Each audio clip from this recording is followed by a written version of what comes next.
here we are again. As you can probably hear in the background here, it's raining. It's disappointing. I wanted to do stuff outside, but it's been pouring out. Yeah. So here I am in the hoop shed, hiding from the rain. You can hear it. It's loud. This is my first time in the hoop shed during the rain. We just built this hoop shed. And guess what I found out?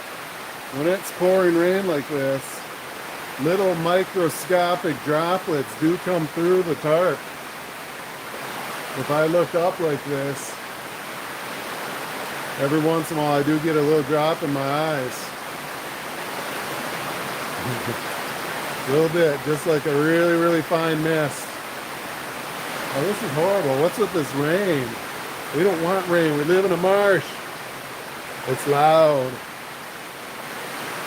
Not as loud as the metal shed. Rain.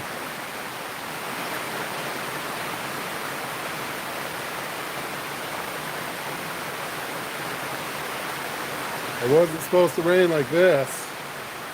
You look at the radar and it didn't show anything. Then all of a sudden, boom, there it is, rain.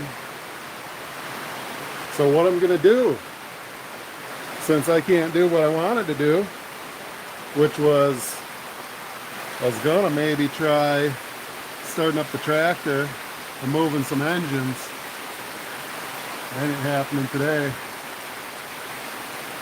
What I'm going to do is try sealing some of these boards here. These are for our living room wall.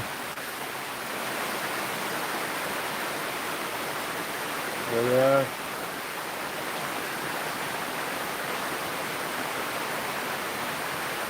Horrible rain sound. Hopefully the rain stops. It's flooded outside though, so there ain't no doing anything outside today now. Even if the rain were to stop and the sun were to come out, everything's a mucky mess out there. Mud, flood, yeah.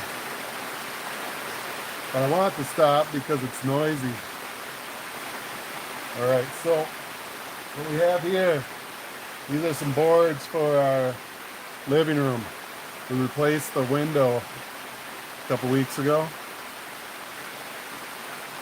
So we got some boards to finish the inside wall around the window. We've already cut this one. This is just the excess left off. This is basswood. It's a basswood board. It's really soft. Really, really, really soft. And then we got some ash. The ash is hard. It's nice. Seems very similar to maple. No, oak. Very similar to oak. It's really, really good looking stuff. I'll be interested to see how that stuff turns out once we seal it and finish it. Gary, awesome. Good afternoon. Thanks for coming back. I wanted to start the tractor this afternoon and try moving those engines. And then this rain just came out of nowhere. And it's been raining since lunchtime. Actually, halfway through lunch, I had to run outside and put my tools away because it started raining. I stopped working on the four-wheeler at lunchtime and I just left all my tools out. Then, boom, out of nowhere, rain. And it's been pouring. You look at the radar, and it says it's not supposed to do anything, and then boom, it's cleaning the camper. Yeah, hopefully not the inside though. There's a little bit of leak right above the door. We got to fix that. But other than that, for the most part, I don't think there's any leaks in the camper. So what we're going to work on, hiding in here in the hoop shed with this noisy rain, is we're going to put some sealant on some boards for our living room window. The outside is all finished, except for making some fancy trim. But we bought some boards to finish the inside in the living room to make it look nice. So what we have here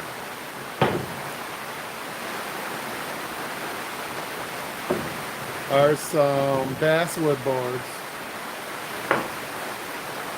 These soft ones are basswood. Right there. This is a basswood one. If you look real close, look at that. It's got like furriness. Yeah, that's some soft wood there. They are nice boards. We bought them from somebody who had a sawmill, so they sawed their own boards, and we got a great price on them, $1 per board foot. For the basswood, that's mediocre because they're not that special, but for the ash, those are ash. Those are some nice boards. And then we even got an oak one on the bottom.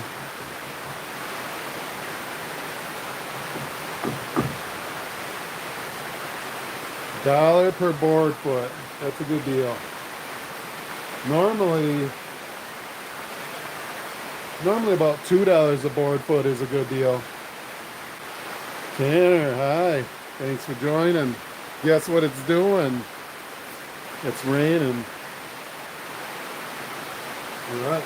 So because I want to put these in the living room, we need to seal them. And the best way to seal them would be to seal all 4 sides instead of just put them on the wall and then seal what's visible. Then the back side's not sealed. So I'm going to take advantage of a rainy day.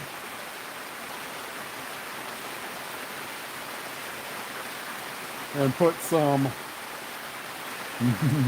mirror shine floor finish on them. That's not the right stuff, but it's what we have. We got these at an auction for dirt cheap. We have gallons of floor sealer. And for this basswood, that's going to be the base layer on the wall. This rain just won't stop. So I'm thinking that the basswood's just going to drink this stuff up because it's so soft. Where's the rain coming from? So we're going to put some floor sealer on it. Let's go check out this rain. Does it look like it's ever going to end?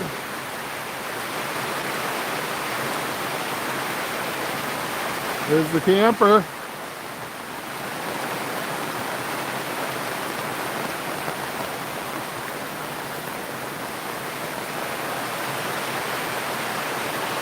It's like, it's not raining right over there, but it's pouring above us.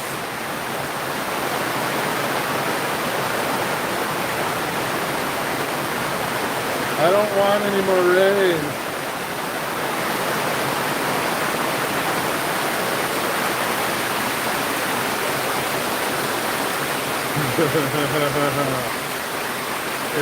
It's shiny. The camper is shiny today.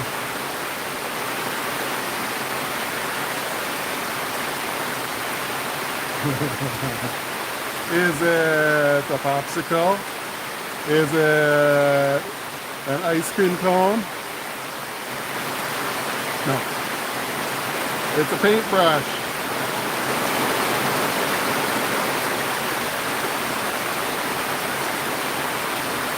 A paintbrush wrapped in cling wrap. I think we're gonna blow away. I gotta unpeel my cling wrap.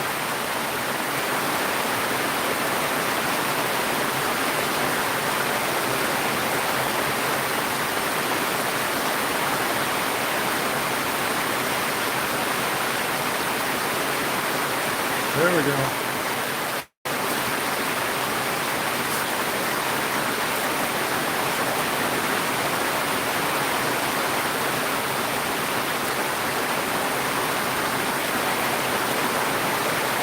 Yeah, it's still middle soft. Okay.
Back the truck.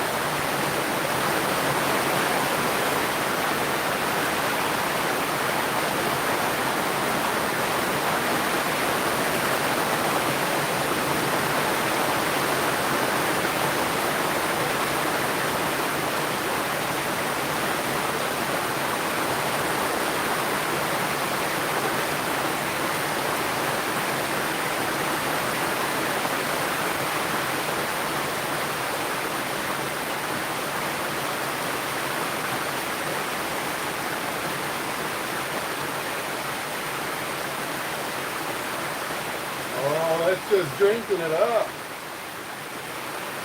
Way to go.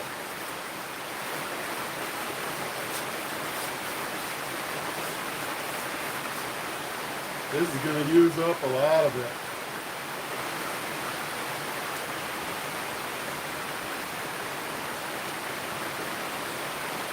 Whoops.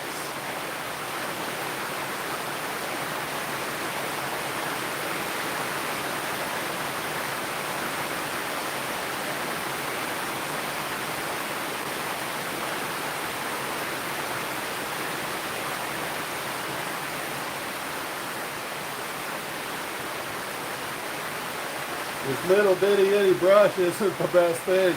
I could use a really big brush.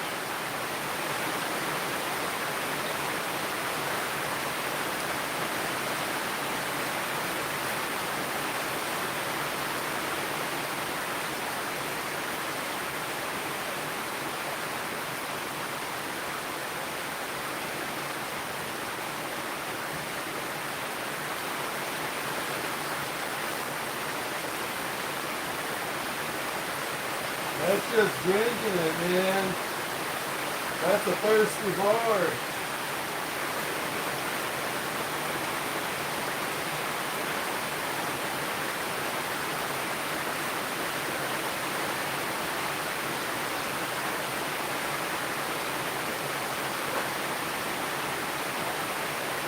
I think I probably could use a mop.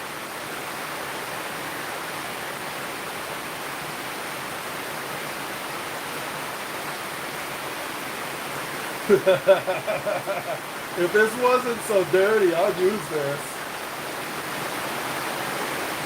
It's dirty though. Like, yeah, I could throw it out in the rain.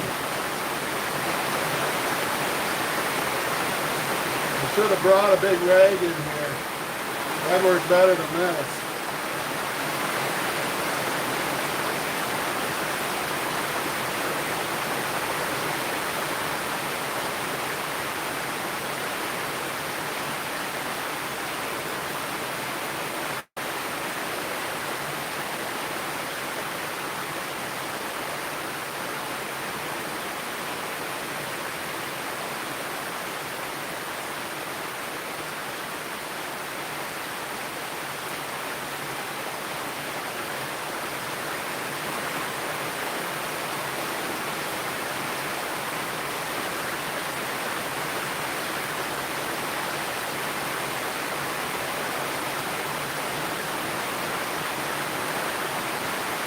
about this plan.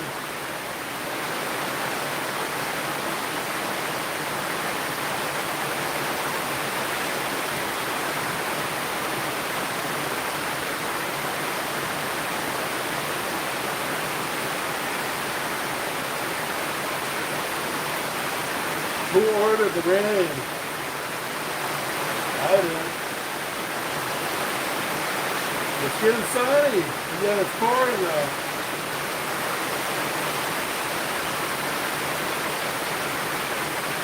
Hopefully the rain stops. It's loud.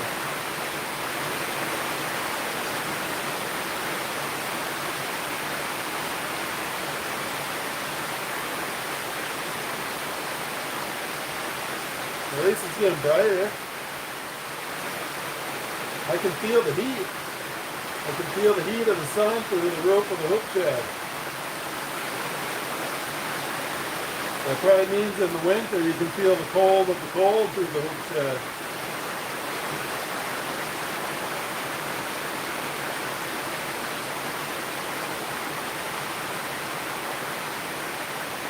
I don't know about this. This is soaking up a lot. It's looking nice though. Good afternoon, everyone. We're putting, oh nice, the rain's dying down finally. I don't know which one of you guys ordered the rain, but it wasn't me. It's pouring out. So we're in the hoop shed putting some sealant on some basswood right now. We're going to put this in our living room on the wall. It's just drinking it. This stuff's soft. I don't know if this is a good idea or not. We're only on the first board. We're only on the first side of the first board. I don't know. Basswood. It's a really soft wood. It's the first time I've ever bought basswood. I bet most people don't try to seal basswood. They probably just paint it. I don't want it painted though, because we're going to put it in our living room on the wall. It's going to be the base layer, then we're going to put some ash over it for the decorative layer. We replaced our window a couple weeks ago, and now we got to rebuild the wall on the inside. Alright, so that's the first layer of the first board. Let's go move it over on top of the ash boards. We have not sealed those yet. We do need to do those too. Look at this. This is ugly here. It's all full of fuzziness. I don't have a planer though.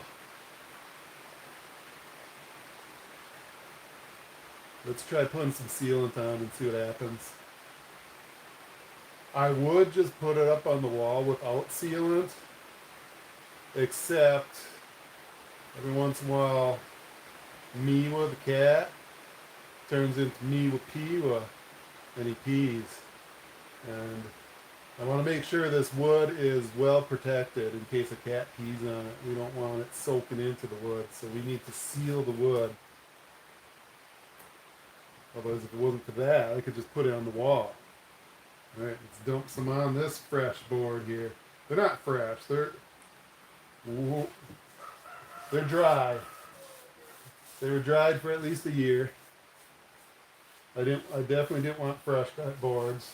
I didn't want them all twisting and warping on me. They probably still will twist and warp. Somebody's typing some messages that are held for review. Probably something to do with me with Pila. The pee-pee cat.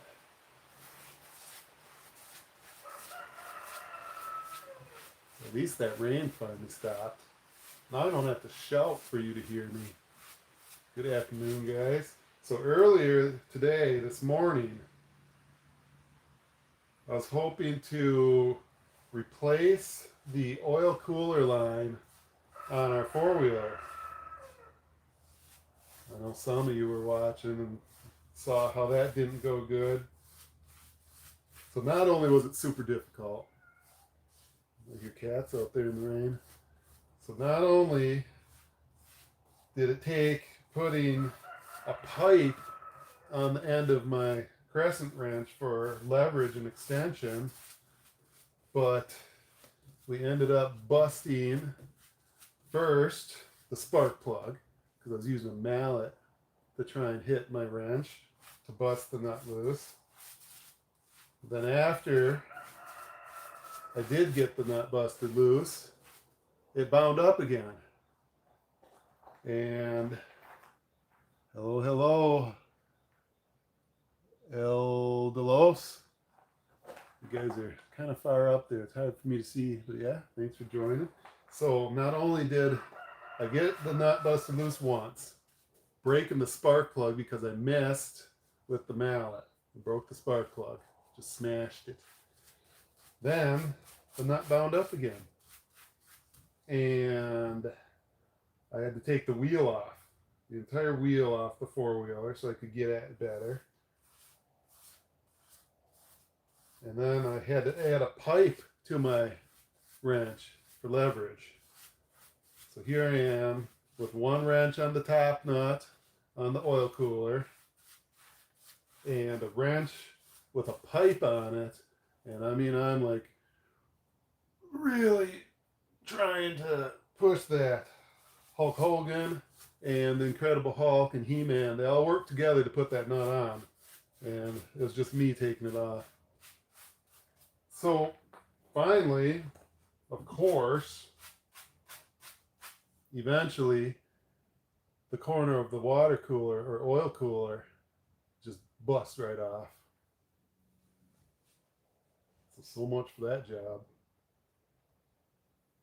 Didn't replace the oil cooler line because I couldn't get the upper connector off. I got the lower one off. I busted the spark plug. And then I busted the oil cooler. Yeah. I saw one used oil cooler on eBay for like $240. I ain't buying that one. Saw another one for like $140. That's a lot of money. Saw another one for like $80. That's a lot of money. Oh, I'm thinking I might just try bypassing the oil cooler. Not ideal because then the oil will get hot. All right, type of wood. Right now this is basswood. Yeah, I don't think you usually try sealing basswood. I got ash right here. That'll look nice when it's sealed. I'm just using floor sealer because I've got gallons of it. I'm not using polyurethane on this. That'd be expensive. It'd drink it up. This is water-based, so it's not that bad smelling, and I'm in a big hoop shed. There's okay ventilation. I think I might have to crack open one of these doors in a little bit, though, because I can smell it. Have a good day. Yeah, Hamid. All right. Thanks for joining. So I'm sealing the wood because it's going to go in my living room on the wall. And every once in a while, one of our cats pees. And I don't want it to soak into the wood. This will be the base layer. The ash will be the upper layer, the visible layer. And I want to make sure it's nice and sealed before we put it together. How about the one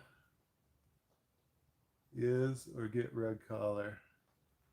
Well, oh, I couldn't really.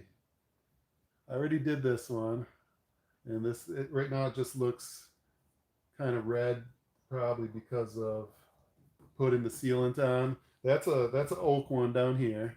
That'll look nice. The ash and the oak, I'll probably put actual polyurethane on for the final coat or 2 coats or 3 coats because we want that to look real nice. Got a nice, strong, protective layer. This water-based stuff, this is just because this basswood is really soft and it's just going to soak it up. So I don't want to use the expensive polyurethane oil-based stuff for this first coat because go through $50 worth in an hour or less. All right. Is it the right thing to do? I don't know.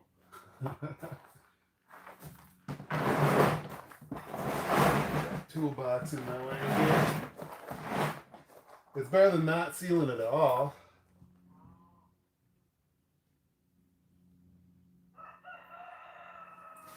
Try and catch it before it all runs off the side then.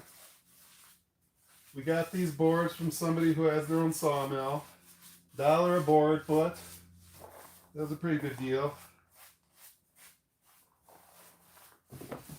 Not only that, but they gave us a few extra boards. Because when you're dealing with people, instead of just dealing with the big box store, sometimes people are nice and they're like, yeah, we got this other stack here that's been sitting a while. Have some of these. And last year we bought some, and the guy's like, here, have you ever tried this type? Oh no, I've never tried that type. Here, I'll give you a couple of these boards so you can try it, and just come back if you like them. I got more. So they give us free boards sometimes. So yeah, we got $1 a board foot. We got a lot of boards. This whole pile, plus more, we've already used multiple, was $100. That's a lot of money. Wood's expensive. It didn't used to be expensive. But yeah, you go to the Menards, Home Depot, Lowe's, Lumberyard, it's going to be even more expensive than this. So yeah, we've got 1, 2, 3, 4, 5, 6, 7, 8, 9, 10, 11 or so. 11 or 12 boards at least. Nice 10 to 12 inch wide by 10 foot long or so.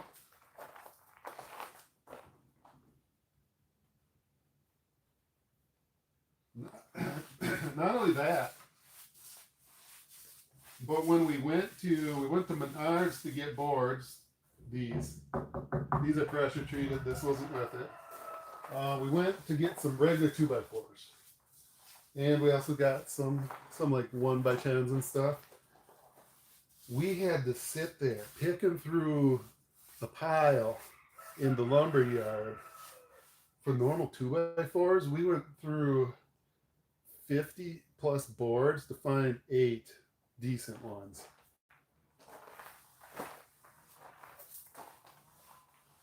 They're all split, twisted, warped,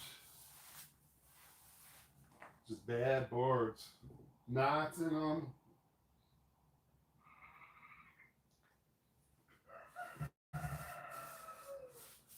Unfortunately, these aren't perfectly shaped. That's the downside.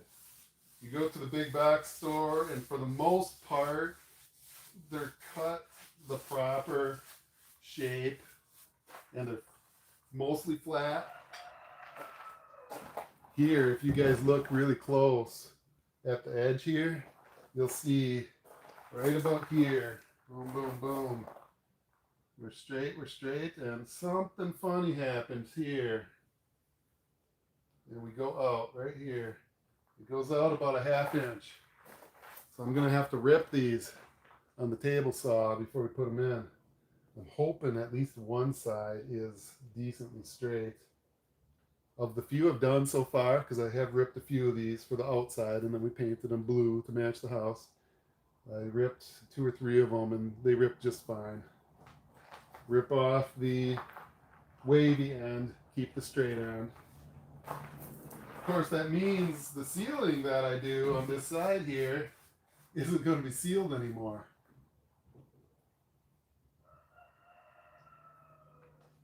So I'll either have to reseal it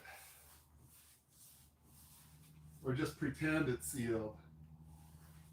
These are going inside. They're going in the house.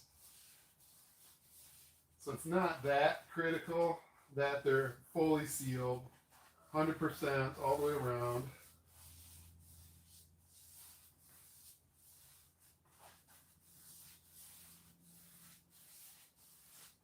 we go. It's pretty close for a good first layer here on that board. There. Let that soak in and then dry. This board was done maybe 20 minutes ago. Let's go ahead and, for lack of, I don't have anywhere else to put it, I'm just going to have to stack this one on that one.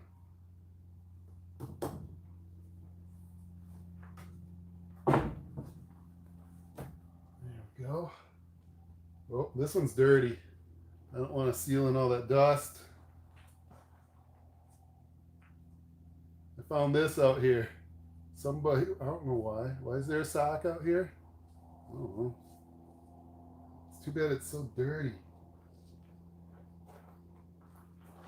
But I'm going to try brushing off some of this dust before I seal the dust in.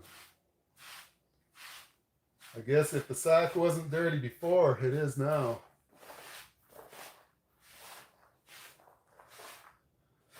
If some of you haven't guessed, this is not a precision workshop here.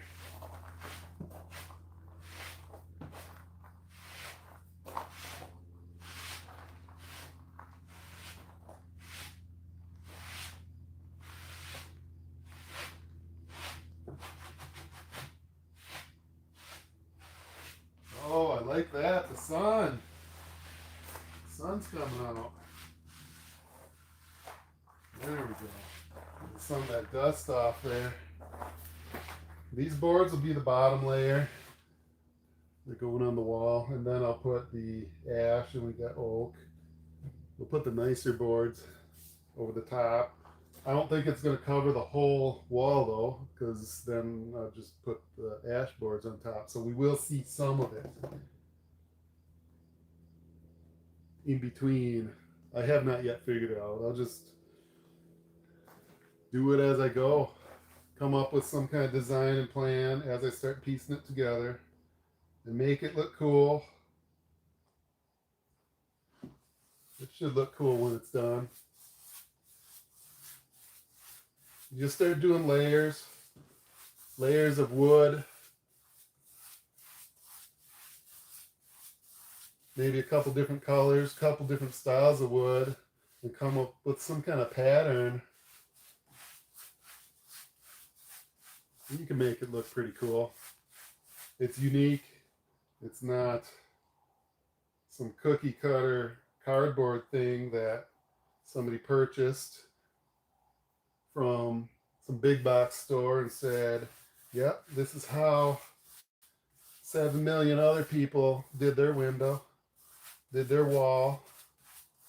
We want ours to look like that. No, this is going to be unique. This is going to be one of a kind. Nobody else's wall and window is going to match mine.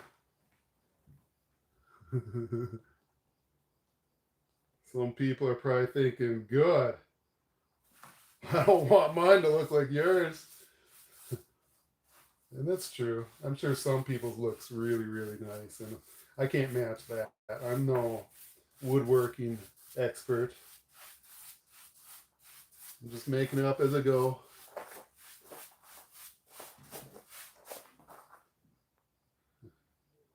And I don't want the wood to rot. I don't want it to get peed on and soak full of pee from the cats. So I'm sealing it. We got mirror shine floor finish. It's not something you'd normally put as a sealant on boards you're putting on your wall.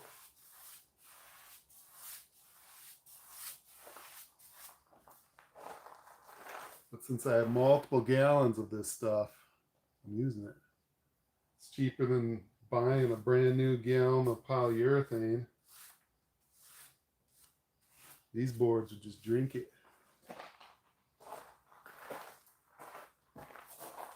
We picked these up from the auction for really cheap. So we're not spending a lot of money putting this on here. Not only that, but we bought them multiple years ago. And if we don't use them, one of these days I'm going to go and open the jug and find it's all solid, rock hard. Might as well use it when I have a use for it.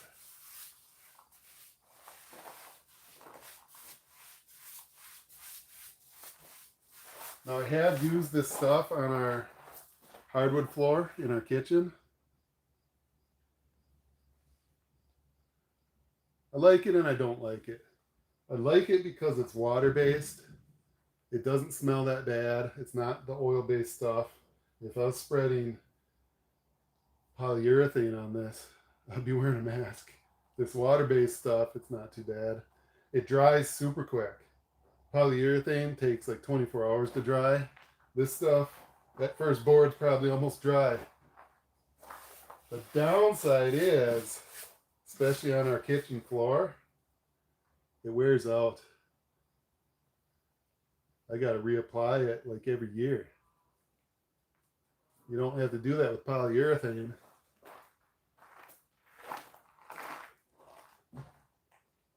And it's not easy to reapply once you start living there. You're living in your kitchen. How many of you live in your kitchen?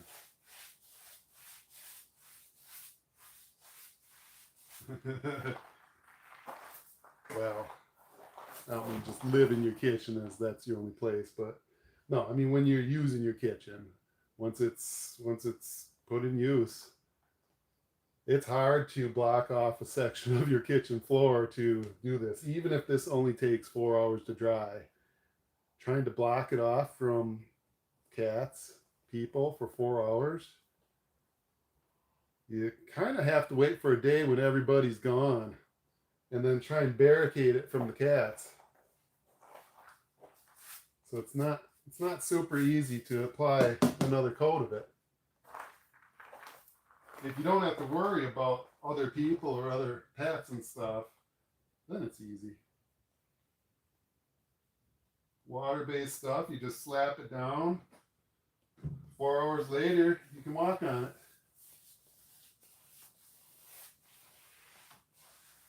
Depending on how thick of a layer you put.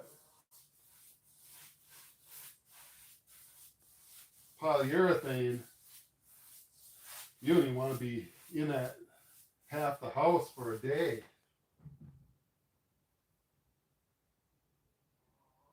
I hear the rain stopped. It's getting hot now.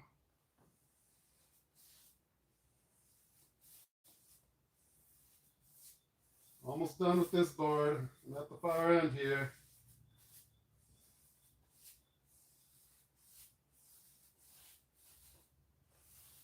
Try not to put on so much that it all runs off the edge. Not like it really matter because then it just goes on the next board. And that should be the last drop on this board. Soak it into the end. There we go. Good. Another board done. Yeah. Good day, guys. It's a Sunday here in Wisconsin, central Wisconsin. It poured like crazy for hours. Now the sun's out and it's hot. I can feel the heat coming through the hoop shed roof. Here, let me show you. We're in a hoop shed right now. Just built this hoop shed about 2-3 weeks ago. There we go. And since it was raining, I figured let's work on sealing some of these boards. Now it's so bright. Look at that. I have to squint. Yeah. There we go. So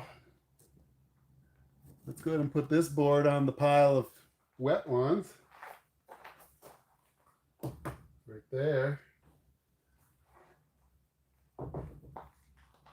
There we go. Oh, we got a dirty one.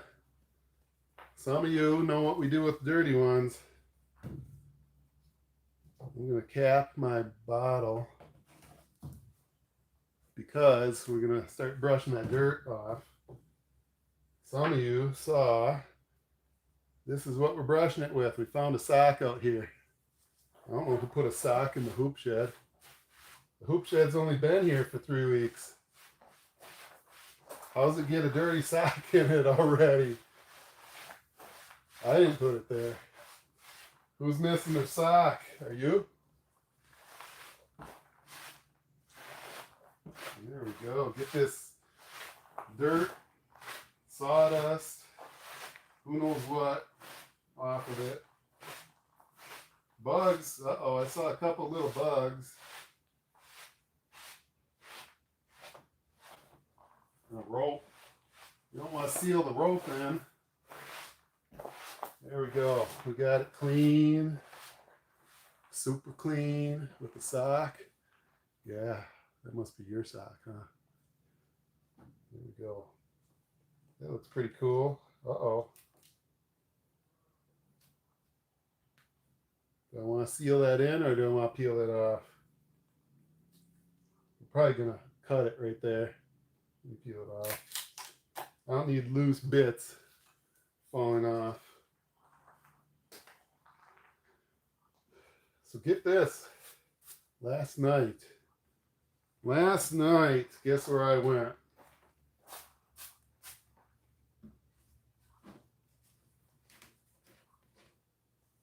I went to my 30th high school reunion.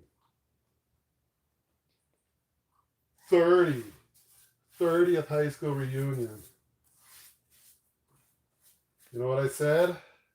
I was like, this would be a lot more fun if all these old people weren't here. 30th high school reunion. That's crazy. That's the first one I've ever been to.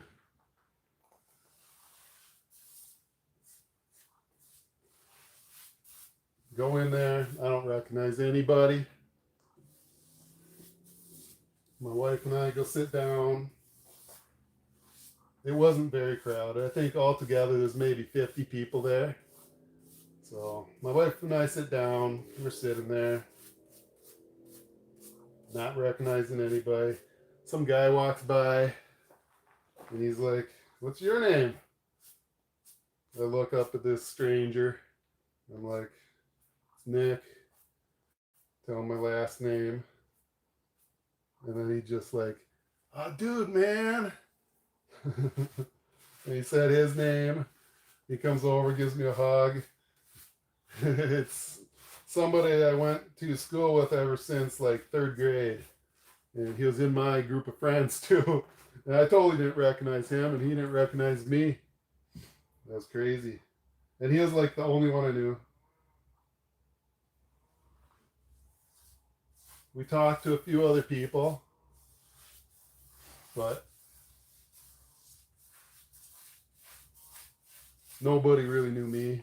I didn't know them. I recognized a few people who it's like, yeah, I remember seeing you guys. You're in a different social group.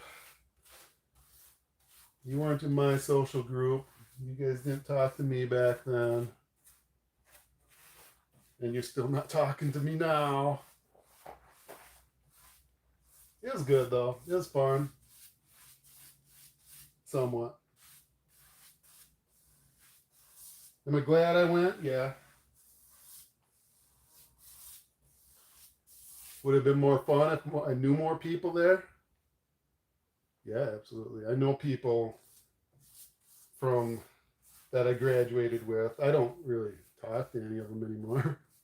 But I know other people who I'd be closer to that I could have talked to. None of them were there. So it was mostly strangers. And then they're all in their own cliques talking to each other. And I'm not going to go up to their group and start talking to them. So we sat there. Got up after a little while, walked around. They had a Nintendo entertainment system set up. Because back in the day, that's the video game that we played. So they had one. And I played Duck Hunt. They had Duck Hunt set up. How many of you ever played duck hunt? It's got that little fake gun, the plastic gun. You point it at the TV. I don't know how that thing works. That's like amazing. Somehow, back in the day, it could sense if you're pointing the duck hunt gun at the duck or if you missed. And back in the day, I was pretty good at it. I don't know how. Everyone would come along and they'd say, dude, you cheating. I ain't cheating. I'm aiming. Hand it to me. All right, fine. I hand them the duck hunt gun and they miss a bunch. I'm like, what are you doing wrong? Give me the gun. So I pick up the gun and I'm like, you just gotta aim. Boom, there goes the duck. There goes the duck. There goes the duck. Well, I haven't played duck hunt since, I don't know, junior high probably. So I pick up the duck hunt gun. This lady, some unknown lady, who I guess must be one of my old classmates. I have no idea who she was. She's like, yeah, I got 3 ducks. All right, let me pick this up. All right, I don't know if I'll be able to do this. I haven't done this in, I don't know, 30 years, more. Hit the first duck. Hit the second duck. Hit all the first round. Hit all the second round, all the third round, all the fourth round. Finally, somewhere around round 12, I missed one. Hit all the next round, hit all the next round. Then on round 15, I missed another 2 or 3. And then say game over. So I think I missed 3 or 4 ducks in 15 rounds. And then I stopped playing. Stop while you're ahead. That's fun though, playing duck hunt. The further up you get in the levels, they go faster. And it starts getting more stressful because you're like, well man, I've already made it this far. Everyone's looking at me like, dude, you're good. And so now if you miss, people will be like, I guess you're not good. I knew you weren't as good as I thought you were. You're just an average person. So now the pressure starts getting on. Everyone's watching you. Well, my wife and this other unknown lady. Because everyone else is way over there. Nobody cared what I was doing. But the pressure's on because you're like, yeah, now I got to make it look good. I'm not just missing them all. I'm hitting them all. And so then you start getting stressed out and you got to hit the duck. You got to hit the duck. They start going faster and faster, flying like crazy, disappearing off the screen faster. So yeah, I missed a couple. You'd miss a couple too. We're almost at the end of this board. Whoa, don't let it fall off. Put a little too much on, it's dripping off. It's giving me a head start on the next board.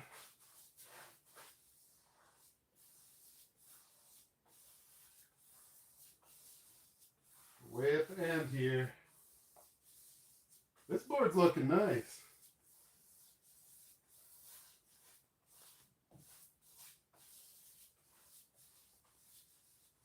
There we go.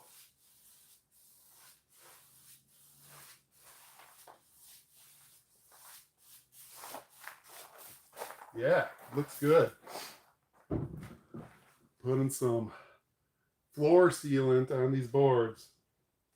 They're basswood boards. They're really soft. So I want to seal them. Oh yeah, there we go. We got a comment. Nasty Bird Nigel, what are you painting wood for? Because it's fun. out here in the hoop shed. What better thing to do? Let me go ahead and pile this board on top of the other one. This is water-based floor sealant, so it's not as potent as oil-based, like polyurethane or just stain. Stain's the worst. Like 3 breaths of stain, and you're seeing the ducks from Duck Hunt. Oh, that's a big board there. Okay, I think I found Nigel's sock. Nigel left the sock out here. Thanks for sharing. Greetings from Mexico. Yeah, thank you. Thank you for watching. So yeah, I was at that 30-year reunion. Glad I went. You know, one thing I said, I better go now. Because when's the next one going to be? That ain't any sock. When's the next reunion going to be? I don't know. I guess they'll maybe have a 35, 40. Who knows what we're going to look like then? Who knows how many people are still going to be around then? Better go now.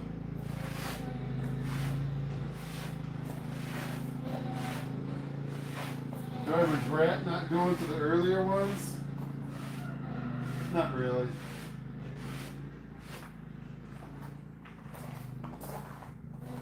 It's a bunch of people that I don't know. But it's good to go to one. Would I go to the next one?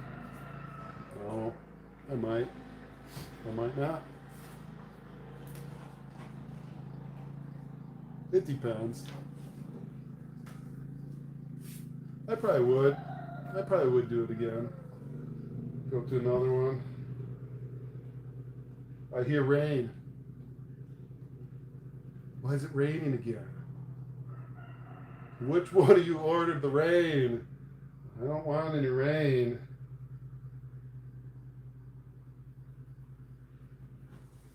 It poured here today. It rained a lot. I would say we got multiple inches of rain here today. And when we live in a marsh, we don't want that much rain because then everything gets wet. The water doesn't go away. Everything turns to mud.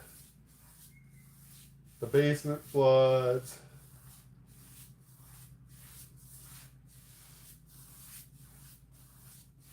You know what? I'm going to open this zipper. I'm starting to smell this stuff.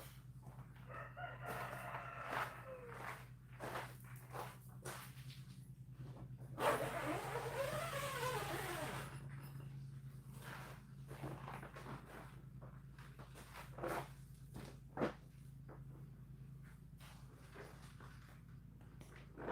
don't know how to hold it open.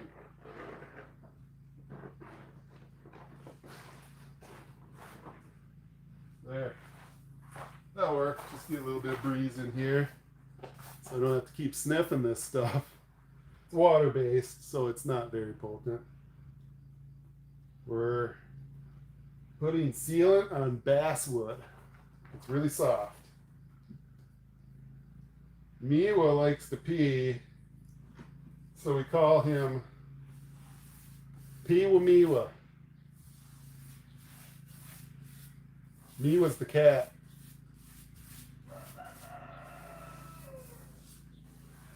So I gotta seal these boards in case the cat pees on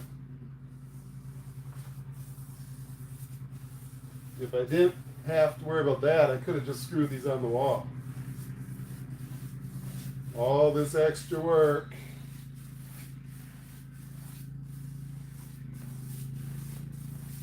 Guess what else I'm doing today? So earlier today,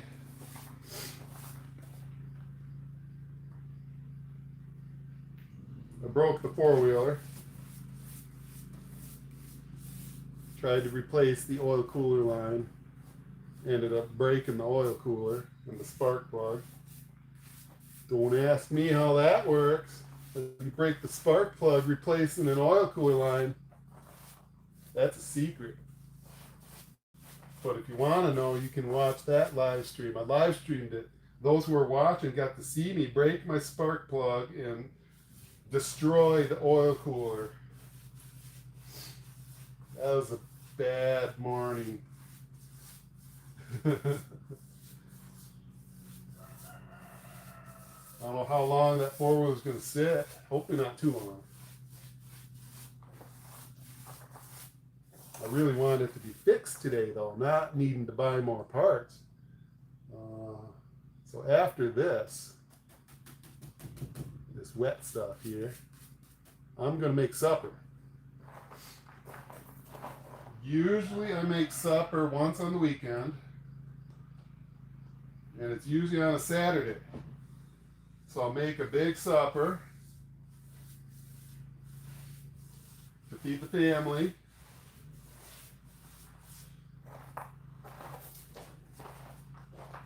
We've got 7 kids, but 2 of them have moved out. Well, one's in college,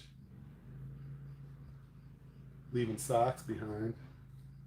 The other one just moved out. So I've got 5 kids at home still, 5 boys at home, 2 girls moved out. So I usually make a big supper to feed my wife and I and all the kids who are at home. And I make it big enough so that the leftovers will be my lunch all week long at work.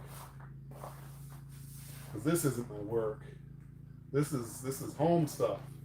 My day job requires me to go there 7:30 to 5:30 Monday through Friday, and sometimes nights, and when I'm on call, then it could be all day long.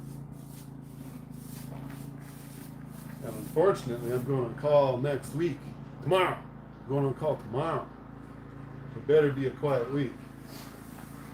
But some of you heard what I did last night. I went to my 30th high school reunion last night, so I didn't make supper last night. So tonight I'm making supper.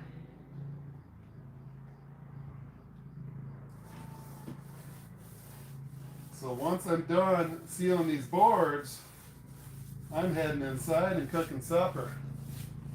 Guess what I'm cooking?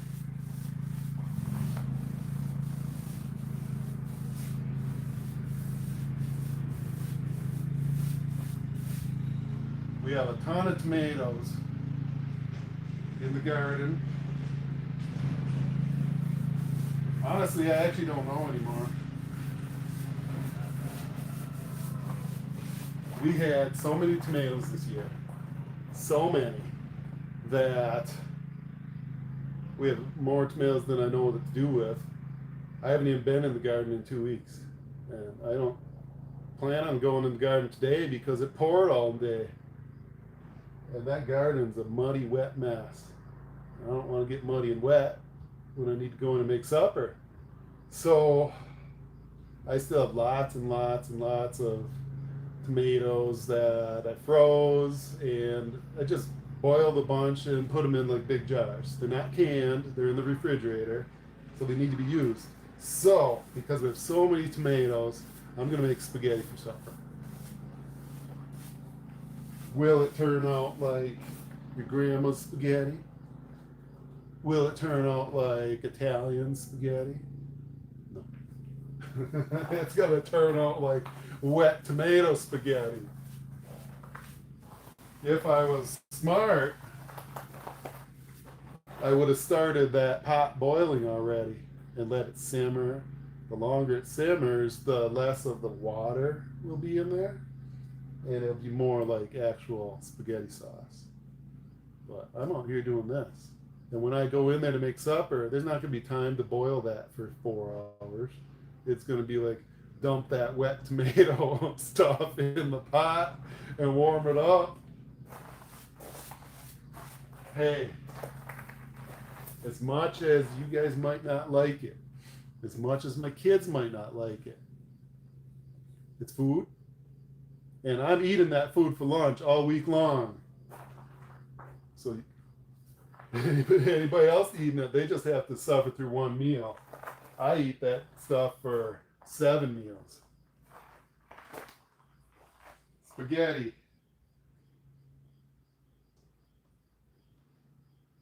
And garlic bread. We bought some bread. So I'm going to make garlic bread with it. Spaghetti and garlic bread. That'll be good. The garlic bread usually turns out pretty good. Not always though. Sometimes it's a disaster like that four-wheeler.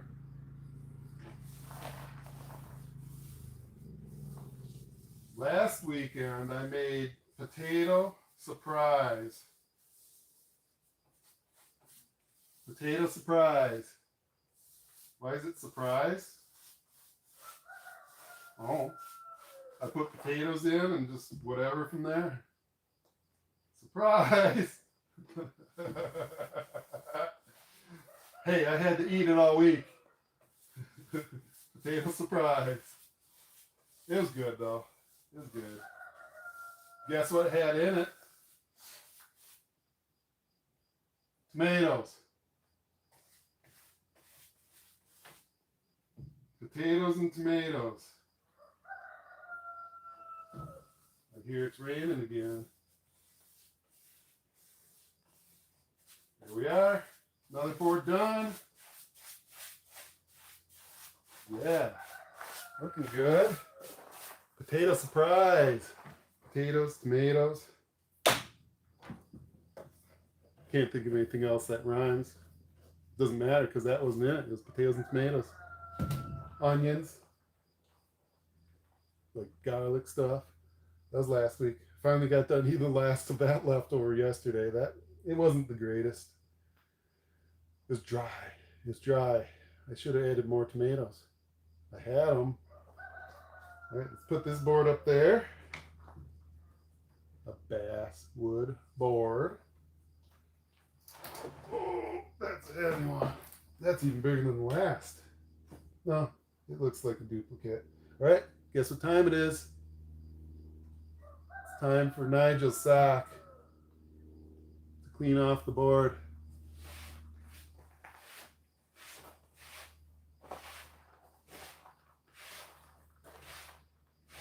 And then, after making supper tonight, what am I going to do? Well, there's two immediate things that need to happen. One of them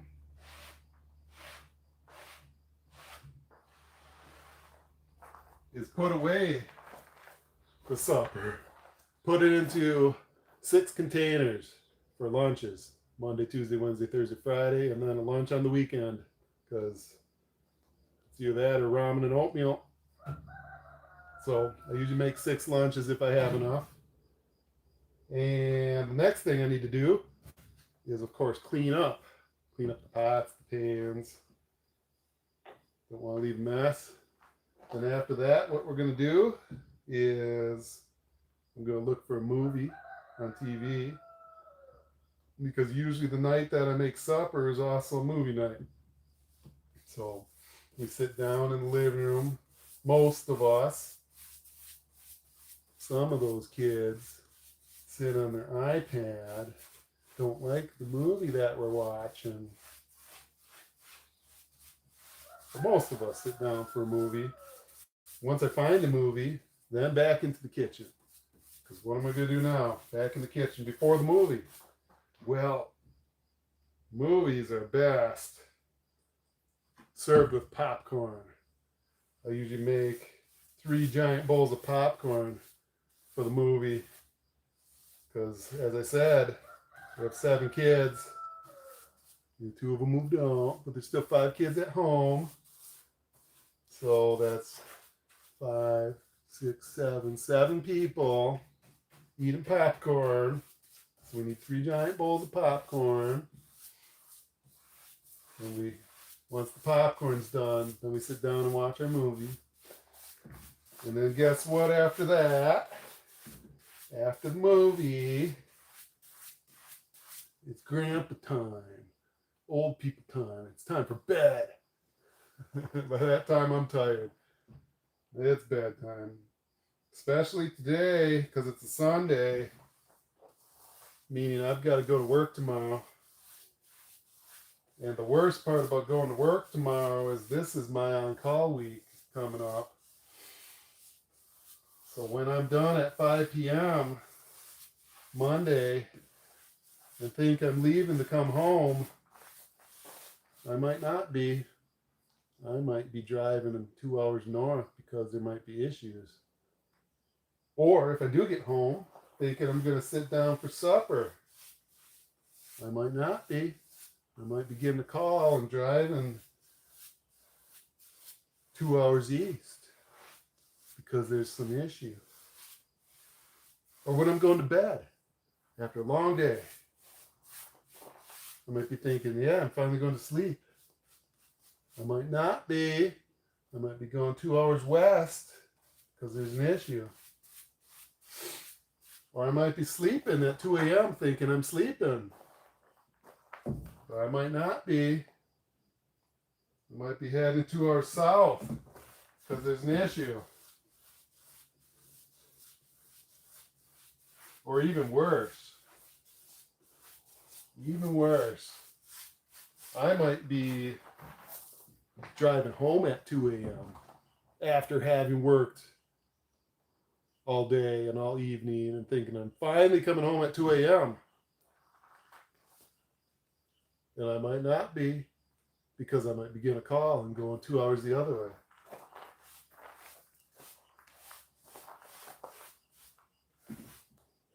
It's just 1 week though. Right now it's 1 week out of 6. So 1 week on, 5 off. Get through that week. Then you got 5 weeks off. Not off, but 5 weeks without being on call. Usually. Sometimes you have to take a co-worker's day or two, or you swap weeks or weekends. Ooh, this part's looking cool here. And what also makes it not too bad is if I am out all night, I don't need to go in the next day usually. If I have enough hours that can be my shift, as long as it's the weekday, I usually don't go in the next day. So it's usually not too bad. There's a couple rough moments, and it's definitely distracting, and it affects everything you're doing because you can't plan on doing anything because you might not be doing it. And then the weekends are the worst because you kind of don't get a chance to recoup any of that time. If you're out all day Saturday, well, I guess you just lost your Saturday. If you're out all day Sunday, usually there went your Sunday. See you Monday, 8 a.m. But if you're out all night Sunday night, now you might be able to say, yeah, I can't come in Monday because I didn't get any sleep. I was out all night. So Sunday night, that can usually be gained back. But daytime on the weekend, usually it's just tough luck. Tough luck. It's just happens sometimes. That's the nature of the job. I'm just glad I have a job.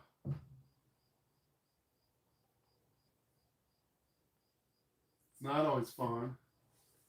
I would much rather just somehow have all the money coming in and be able to be here without having to go to work, but that ain't happening.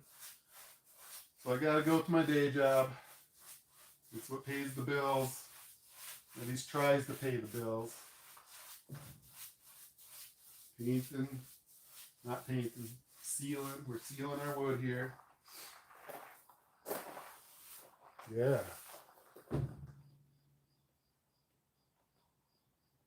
We're almost done with this board.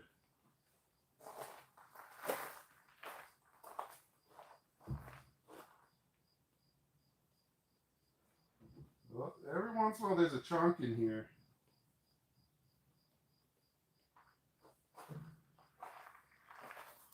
These chunks? That's why I definitely want to use these when I have an opportunity to use those. What's my day job? Let me throw this outside here. There we go. Yeah, because I don't want that whole thing filling with those chunks. Hello, Nick. I'm back from my lunch. Gary, awesome. I'm still here. I'm still staying in these boards. My day job, I work for a cable company. I'm a inside plant engineer. So I work in the buildings. I don't go outside anymore. I used to. I started out doing installs. How clean is the camper? It's definitely washed. It rained a lot. So yeah, I used to do installs and then service calls. Then I was up on the poles. Then I was in the bucket truck. And then in 2007, I moved inside, and I've been inside ever since. Been there for 25 years. Been at the same job for 25 years. Time flies. Things have changed a lot. Definitely different, as expected. It's a pretty good job. But if I could have the money that the job pays and yet not have to go to the job, I would take that in a heartbeat.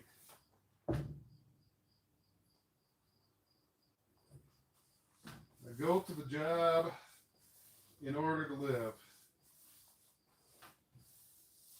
So some people live to work. There's those people that they wake up in the morning and they're like, yep, I get to go work again. And their whole life is about work. I want to get to the top. I want to be known. I want to be the best. I want to be above everyone else. I live to work. No, for me, I work to live. I work because I have to. And I try to enjoy it while I can, while I'm there. I try to do a good job while I'm there. Kind of have to. If I've been there for 25 years, you can't do a crappy job and hold a job for that long. But yeah, this is life when I come home. How clean is the camper? You should save for another camper. Maybe, because campers are easy, quick storage. I know you're probably thinking to fix it up and use for camping.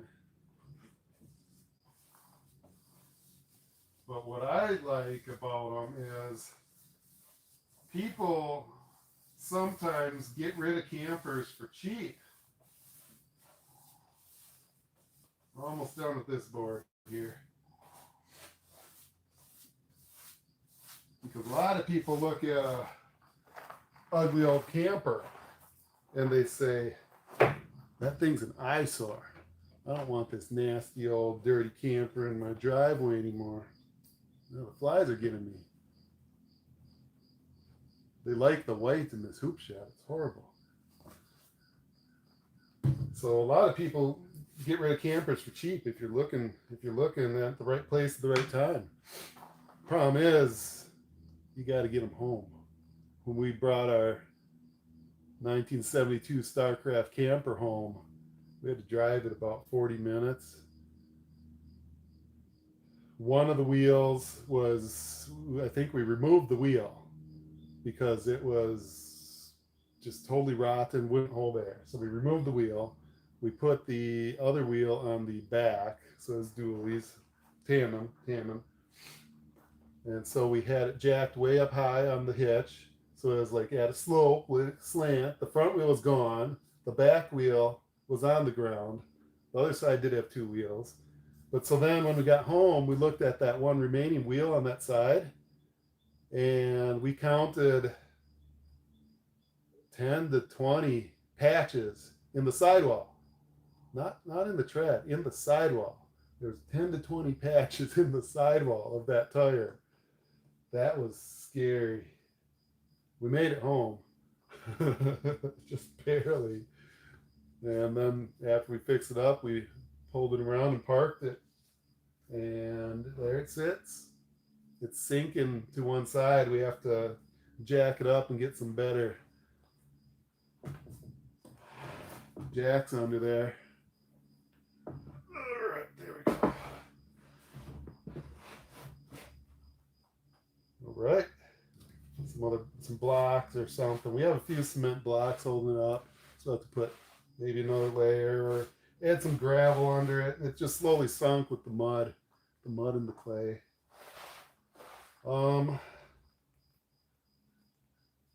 This one's oak. We're done with the basswood. I'm pretty sure this one's oak.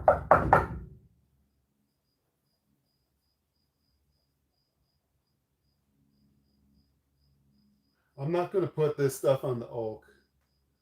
I'm going to reserve this for the good stuff.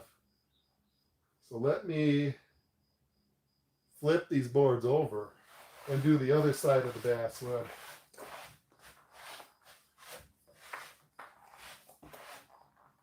I gotta use the sock to clean the boards though, because they're dirty.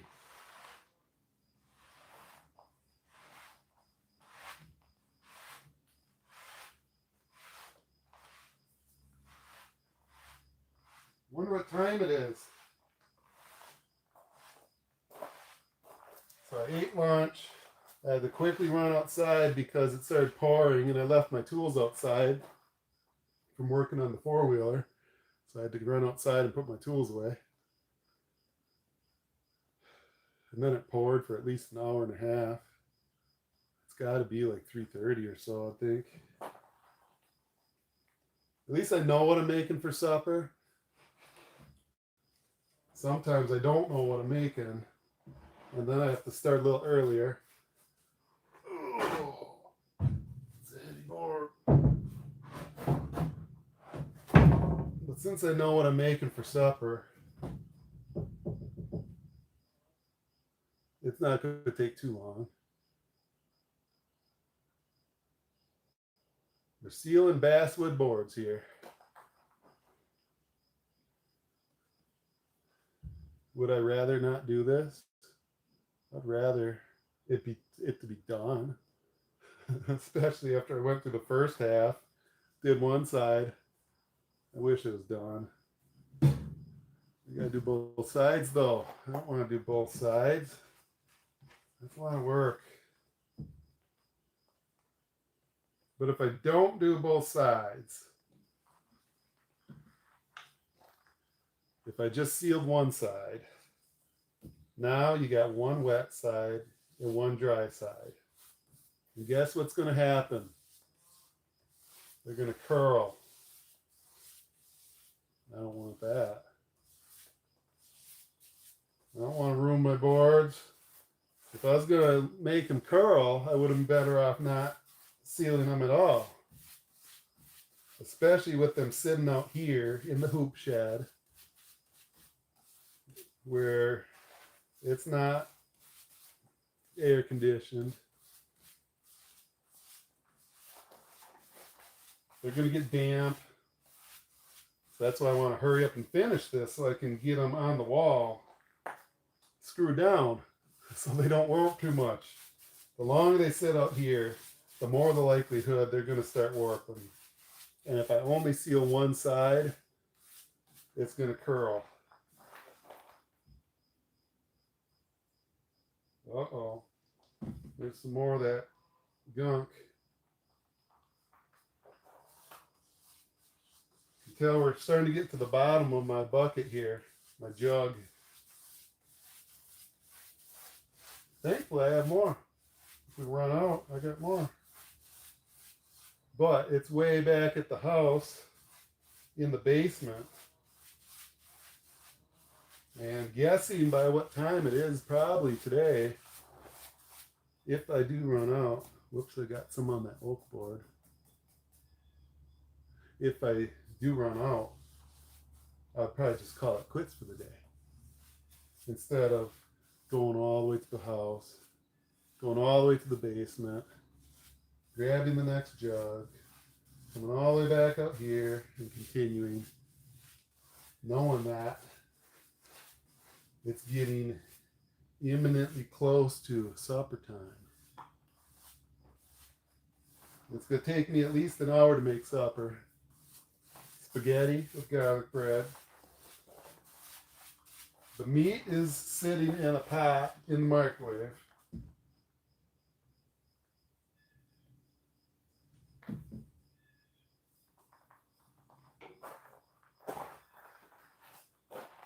Well, why is the meat in a pot in the microwave? So the cats don't eat it. It's horrible. If I were to just leave the meat out on the counter, I'll go in there to see $15 worth of meat wasted. Talking about wasted meat. About a month ago, our basement freezer got unplugged somehow. Probably the cats again. The cats probably did it. So our basement freezer got unplugged. We didn't notice until someone opened the basement freezer and, what's that smell? Oh, it's a horrible smell. Well, 60 pounds? Yeah, I think it's 60 pounds of meat rotted. 60 pounds of meat, beef, ground beef. Just imagine how many burgers you could make with that.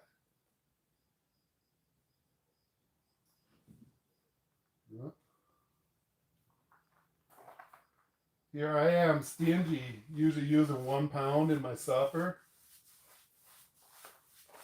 because it costs so much. Most of my suppers I make. So if you guys were listening earlier, I said I'll make supper one time on a weekend for the whole family. So that's at least 7 people eating. Sometimes 9. We do have 7 kids. And it's going to be my lunch all week at work and a Saturday or Sunday too. So I usually make 6 lunches and a big supper for at least 7 people. And most times I put in 1 pound of beef.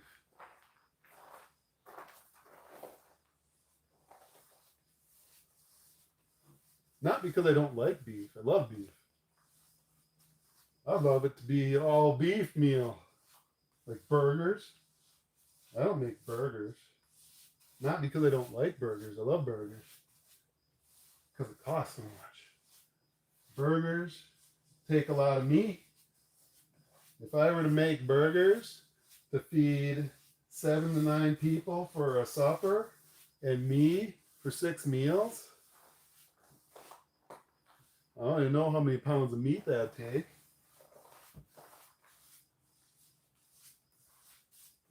I don't think I've ever made burgers for supper on a weekend. We'll make burgers for like parties, like birthday parties and stuff. We'll grill out burgers, but those are special occasions. For a regular meal, one that I put together and make, I don't make burgers because the meat's so expensive. And then here, a month or 2 ago, 60 pounds of meat rotted.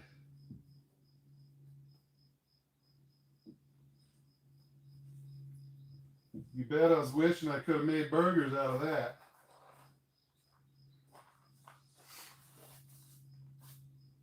That's a lot of meat. Meat logs. 60 pounds of meat logs. It's horrible.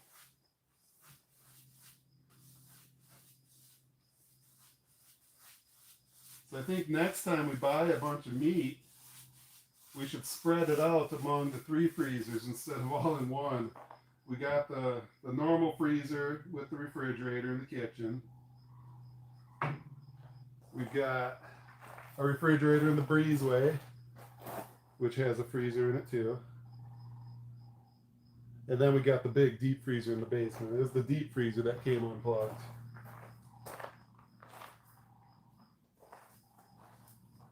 But if we spread it out a little bit, easier said than done though, because with 7 kids, that refrigerator's packed, the freezer's packed, the refrigerator and the breezeway's packed, the freezer's packed, so there's no room. There's no room.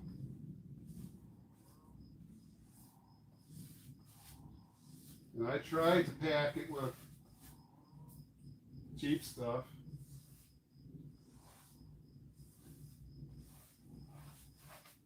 I try to pack it with ramen and oatmeal. That doesn't go in the fridge though. But you get where I'm coming from.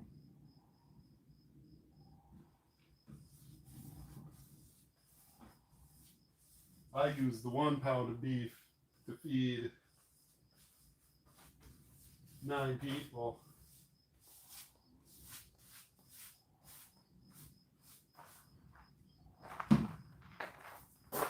But it's just one person.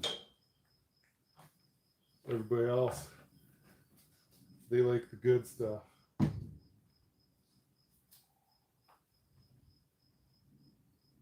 getting hot and steamy in here now. I'm not done yet. This is like never ending boards. Look at that. It's dry. It's dry and wants some sealant. So tonight, I've got a pack of meat in the microwave, sitting in a pot. It's probably like a 3 pound pack. You know what I'm gonna do? I'm gonna cook up that 3 pounds of meat, make it look all nice and sizzly and delicious. Then I'm going to split it in half. I'm going to put half in a bowl and save it for a different weekend. That's what I'm going to be doing. Would my spaghetti be better if I used all 3 pounds of meat? Absolutely.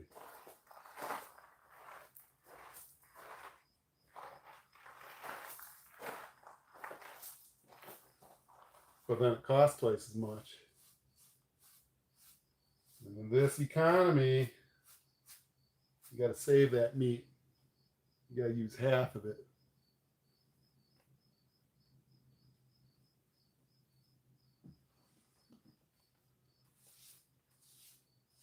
I mean, it's not horrible.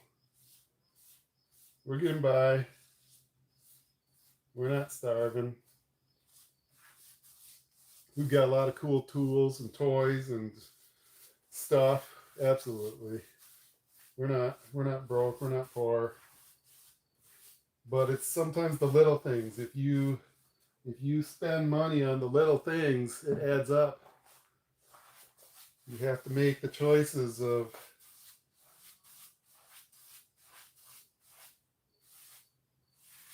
trying not to spend more money than you need to. I mean, there's many times that we look at the bank account and we're like, oh man, where's it going? And we have to start fiddling with moving money from one bank to another to make sure the bills get paid. They always get paid though, so far. Sometimes it gets close, but God has blessed us. He's blessed us with 7 kids. And he's blessed us with a great house in the country. And always been able to pay the bills. So just gotta trust in God. Sometimes it seems like, yeah, man, where's this money gonna come from? But in the big picture, we're doing just fine. I'd love more money, I'd love more beef, but we're doing fine. God watches over us. I try to grow as much food as I can here to help supplement it, like those tomatoes. I wanted a whole bunch of cucumbers because we like pickles. Who doesn't like pickles? I know some of you don't, but pickles are awesome. So I love pickling cucumbers. Some years we've had a whole bunch of cucumbers. We've been able to pickle like multiple 5-gallon pails worth of pickles. I mean, so many pickles that we can't fit them in the refrigerator because there's no more space. This year, no pickles. I think I ate 1 cucumber. Timothy probably ate 5. Yeah, they just didn't grow.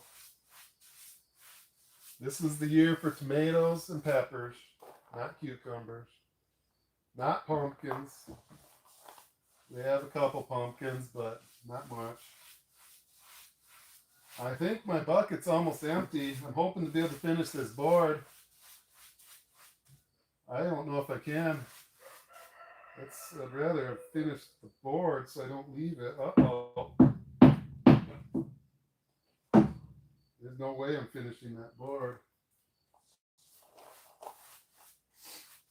You try at least end at a decent spot where, nope, I'm not even going to be able to do that. It drinks it up like crazy. This board's like dry. There it is, done. There's no more. Done. There's no more sealant in that bucket. Uh-oh. All right, yeah, what we got here. You should save for another camper. Make sure to finance properly as well. I don't want to finance. I don't want to finance a camper. I'm trying to get rid of debt. We just paid off the vehicle payment on our van. The house, we still have, we still owe quite a bit on the house. Trying to get that paid off as quick as possible, though. Trying to get rid of as much debt as possible, because when you have debt, they can hold it over you, and they can take it from you with little notice. They'll come up with some reason why you miss a payment, or they come up with some weird crazy rule, and they're like, yeah, we're gonna foreclose on whatever type of loan you have, and we're gonna take your stuff. I mean, at any point the government can come in and come up with some crazy rules and take your stuff. So you never own anything, you're just using it. So just take care of things as good as you can. And we try to buy things used as much as possible. We try to buy things from auctions because we get them cheaper. Unfortunately, half the stuff at the auction is bad then, and we have to fix it, which is why that four-wheeler needs to be fixed. It wasn't from an auction, but we bought it cheap. We thought that one was a good one when we bought it.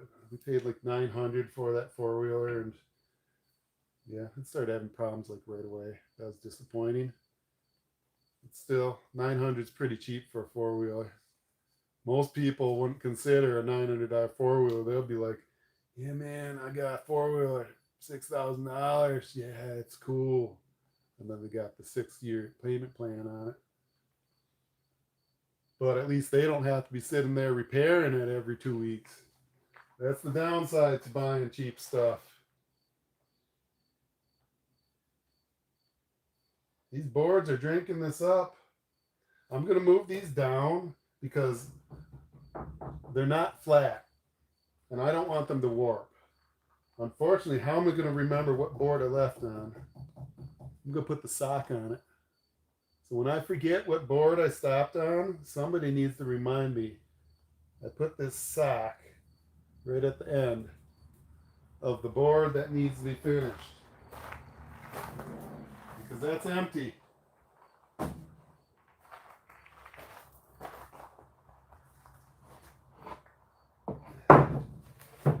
But I don't like these boards where they were. because they are on top of skinnier boards. And I want the wider boards underneath them. There we go.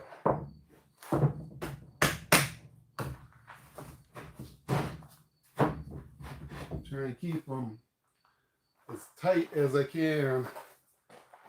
If you stack them as tight as possible, then they don't warp as bad. All right, now we got our ice cream paintbrush. I'm going to just tuck it in my glove.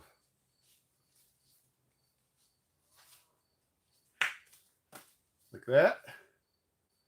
As long as I have two gloves, let's do it both ways. There we go. Now what that's going to do is it's going to keep that sealant from drying out for at least a few days. So if I can get time to come back out here in a few days, my brush will still be good. My wood hopefully will not have warped yet, and I can continue sealing these. Unfortunately, it's going to be a busy week because go to work all day long. I'm on call this week. And there's a million things to do. Will I remember to come back out here and continue sealing these boards? I was doing this today because it's pouring rain out. If it's nice out, there's a million things to do outside because winter's coming. We've got to start preparing for winter. We need to chop more wood. We need to move a couple engines that are on the ground in the way of getting this truck out of the hoop shed. But you know, this is equally as important because I don't want to move the truck out of the hoop shed until these boards are done, because these boards are using the truck as a flat bed to sit on. And I don't have anywhere else to put these boards except on the wall of the living room. And I need to do that. I need to insulate the wall of the living room around the window that we replaced. I need to put these boards on it and finish the living room. And that doesn't happen until these boards are finished being sealed. So it all comes round and round and round. It means I need to get back out here and seal these boards. All right. Cut down on food. That is expensive. Replace it with even cheaper food. Yep. Plan meals, so you only need to buy a certain amount of food. Absolutely. And that's exactly where I come in with trying to keep my meat, my beef, down to 1.5 pounds in my supper, even though that's like 15 servings, 15 plus servings shared across 1.5 pounds of meat, maybe times just one. If it's just a little roll, I'll just use one little 1 pound roll. Stuff like that helps. If I were not conscious of it and just using the big pack, when I could have saved that pack across 2 weekends, yeah, I'm sure the kids don't like it when I'm stingy on the beef. Maybe some year we'll start getting more money from something. Maybe YouTube. Probably not though. Maybe I'll get a raise. Probably not much though. At this rate, the economy goes up faster than raises go. The inflation. Yep. So I try to buy things at auctions for cheap and resell them when possible. We've had a few good things where we've made some decent profit off of something like that, and I try to use that for fun stuff. I try to keep my fun stuff funds separate as much as possible. And so if I buy something for $12 that I can resell for $500, that's a huge bonus. And then I can turn that around and try buying more cheap stuff that I can either fix up and then sell, or just get it at such a great deal that then I relist it. It might take a while to relist it, but make money.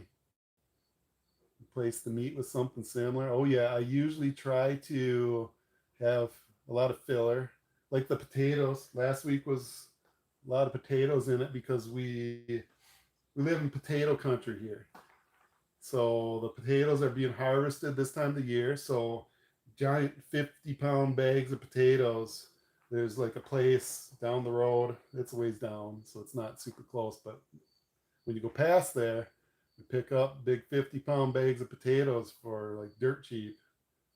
I don't know, $15, $20, maybe less. I don't know. And yeah, you fill your meal with something like potatoes, and that's filling. We got a bumblebee and pasta, the noodles. Yeah.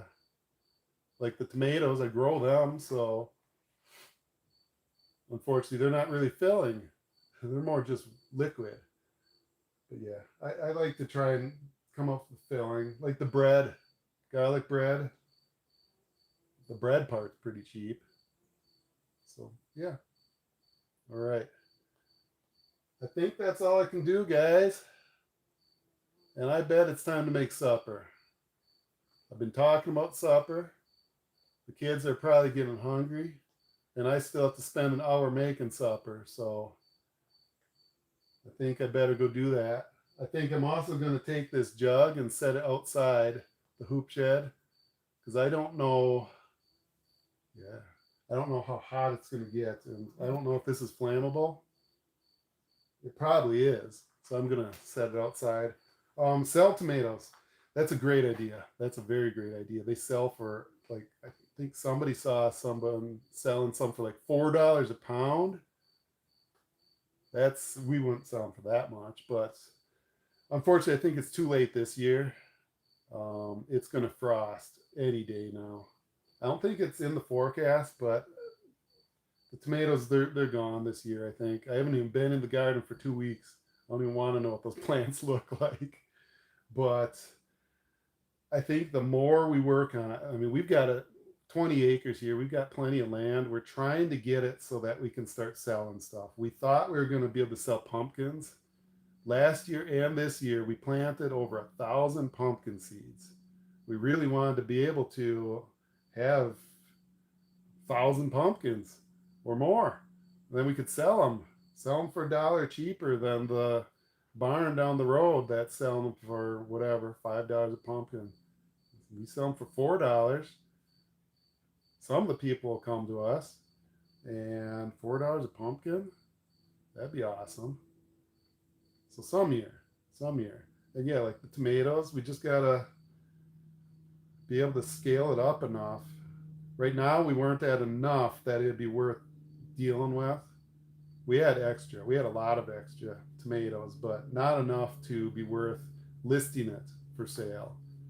Then you got to deal with somebody coming contacting you, and if it's just $20 total profit, that ain't worth it. But if we can get it so we have 20 or 40 tomato plants growing like crazy and collecting them as they are ready instead of letting them rot, then we might be able to make a couple $100.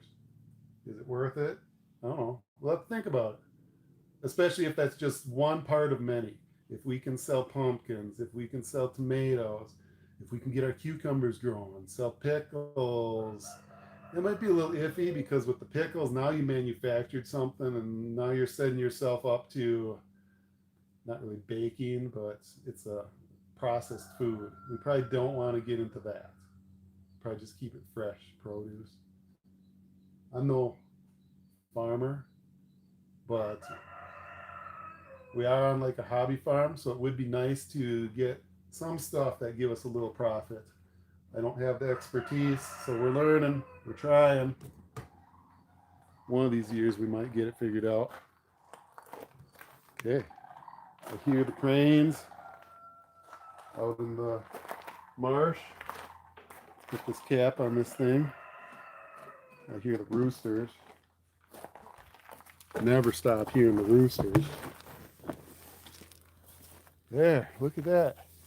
Why wasn't it like this earlier today? Oh yeah, there's the clouds. It's pretty nice out, but the ground's wet like crazy. the marsh. There's cattails, just right there. We're not far from the marsh. 67 Mustang. I don't know. But we would like to get another type of vehicle one of these years to be working on. Zipping up the hoop shed here.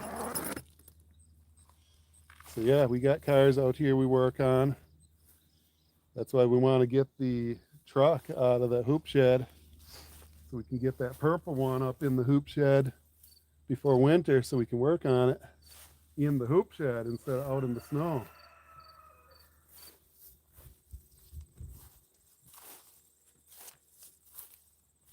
That one right there. That one we want to get inside that hoop shed I was just in, so we got to get that truck out. In order to get the truck out, I got to finish the boards. I got to finish the boards because they need to go in the living room. Because right now the living room wall has no insulation and it's bare. We got to do that before it gets cold. Yep, it never ends. There we go. Just remember, jackpot's not going to hit you, you're going to hit it. Kind of like these flies. I don't know if you guys can see them, but horrible. Flies. They're not supposed to be on our hoop shed. Yeah, so we work hard around here. You're not gonna be successful just sitting on the couch all day eating. So you gotta do the work. Nothing's free in life. So we try to work hard, put the work in that other people might not do on some of these items that we pick up. Somebody sells something for cheap, we grab it, we put the work into it, and then either we use it because we got it for cheap because someone didn't want to work on it to repair it. There's the camper. Or we work on it and fix it and sell it. Yes. Talking about things that need to be done. How many of you can hear a snapping sound? Hear it? Snap. Snap. Snap.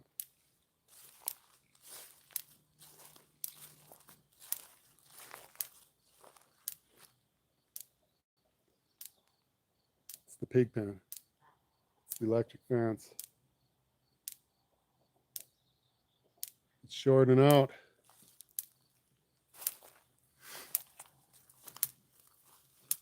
These weeds. That's all poopy here. Where is it shorting? Oh, hey, there's the pig. Here comes Moo. That's Moo the pig. It's snapping right here.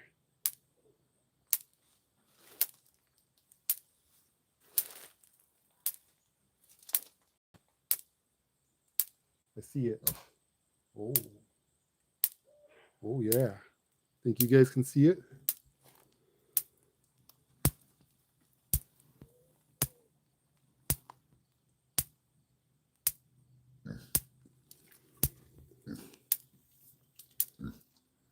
Yeah. He's frying up. Let me try and fix this quick. How many of you want to see me fix it while it's live and hot? Fix the zapping electric fence while it's got power on it. Too bad. I ain't doing that. All right, I unplugged it. Weeds. These weeds are getting too tall. Okay, so the electric fence was showing I ain't doing it, man. Lunchbox tip, if I said that right. All right, so here's where the issue was. This wire, Hopefully you can see because I can't see what I'm pointing at. This wire was touching this. We definitely don't want that. How's that? How did that happen? Who put that together? Oh, I think here, let's try and untangle this out of this loop. Come on. Come on. Come on. It's stuck. There's a wire stuck on there. There we go. Now let's go up. Nope, that ain't going to help. So it's through this loop and it's touching there. You can see where it's burning. Oink Oink did it. All right, so I need to try and figure out why this electric fence is built in such a way that it touches the ground.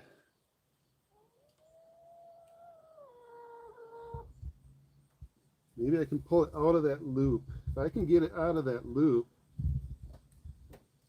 Oh, there we go. All right, I got it out of that loop. Can I touch this?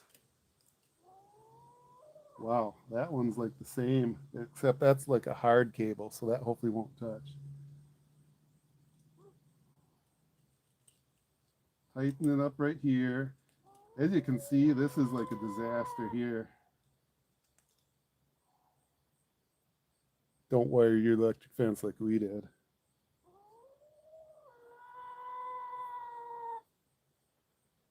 All right, let's plug it in. See if we get zap zap. Uh-oh. Our post pounder's sitting outside in the rain. It's gonna rust.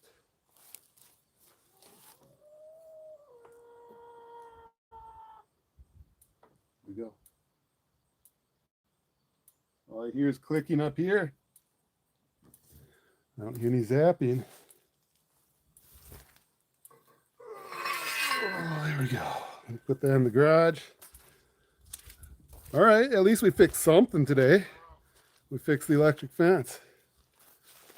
Well, we save money by raising our own meat.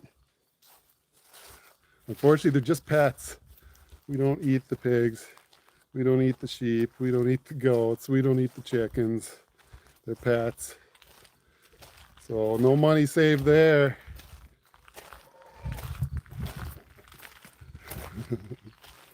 Here's the muddy driveway. Rain like crazy. There's that four-wheeler. I don't even want to look at that thing. Don't look at it. Bacon is good. I like bacon. I do. Bacon's really good. Yep. Okay. Does it run? Same with hot dogs. At first I thought you said hedgehogs. I'm like, hedgehogs. There's the geese. Uh-oh. I don't like this. What's this problem? Get to the gate. They're all sitting up here by the garage pooping. I don't like that.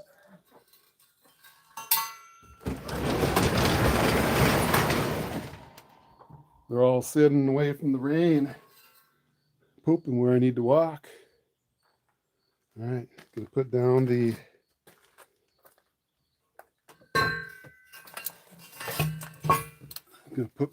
the post pounder where we're gonna trip on it. It's better than being in the rain though. Okay, there we are. I'm at the house. It's time to make supper. Sunday afternoon. Thank you guys that watched. Some of you watched for a long time today, I think. Thank you for taking the time to watch. You guys have a great Sunday. Have a good week coming up. Goodbye.